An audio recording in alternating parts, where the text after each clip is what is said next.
Ok Google, est-ce que tu peux fermer la porte parce que j'ai un petit peu la flemme de me lever là. Ah bah ça, c'est sûr que si on a la flemme de tout, on fait plus rien. Cher ami, savez-vous au moins pourquoi on dit avoir la flemme ? Parlons d'abord étymologie. La flemme a été empruntée à l'italien flemma, attesté depuis le XVIe siècle avec le sens de lenteur, de placidité. On retrouve le mot en 1547 dans un poème de Luigi Tansillo. Nemen come la flemma degli scacchi, che tiene tanti uffici e tanti gradi. Mais ce flemma italien vient d'abord du latin phlegma, qui lui-même vient du grec ancien phlegma, qui veut dire humeur. Sauf qu'une humeur, avant de pouvoir désigner les états d'âme de chacun, est d'abord utilisée pour parler des liquides sécrétés par un organisme vivant. Délicieux. Le phlegma grec nous amène à parler d'une théorie très célèbre, la théorie des humeurs.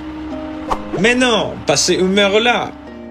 La théorie des humeurs s'est répandue sous l'influence du célèbre médecin Hippocrate au IVe siècle avant Jésus-Christ.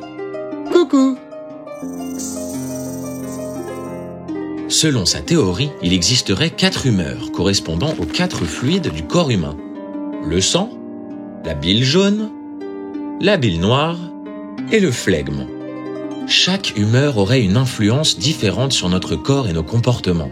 Selon la théorie des 4 humeurs, un caractère jovial, chaleureux viendrait du sang.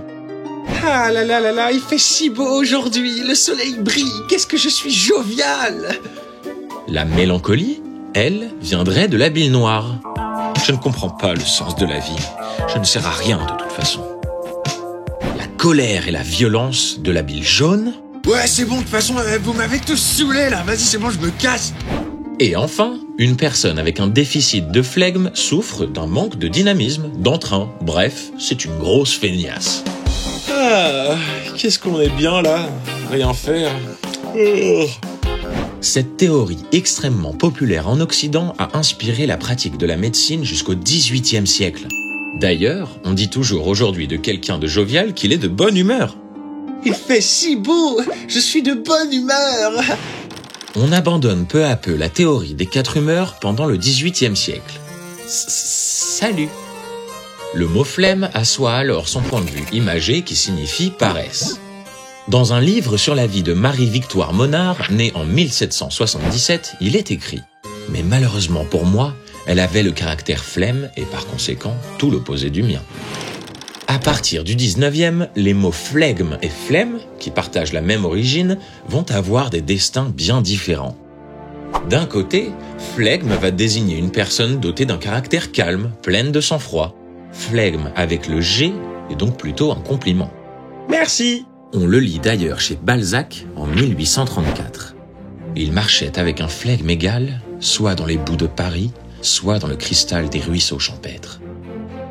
De l'autre, flemme va se dire de manière imagée mais péjorative d'une personne qui paresse, qui ne fait rien. Pourquoi des destins si différents pour des mots si proches ? Ouais, c'est vrai ça, pourquoi ?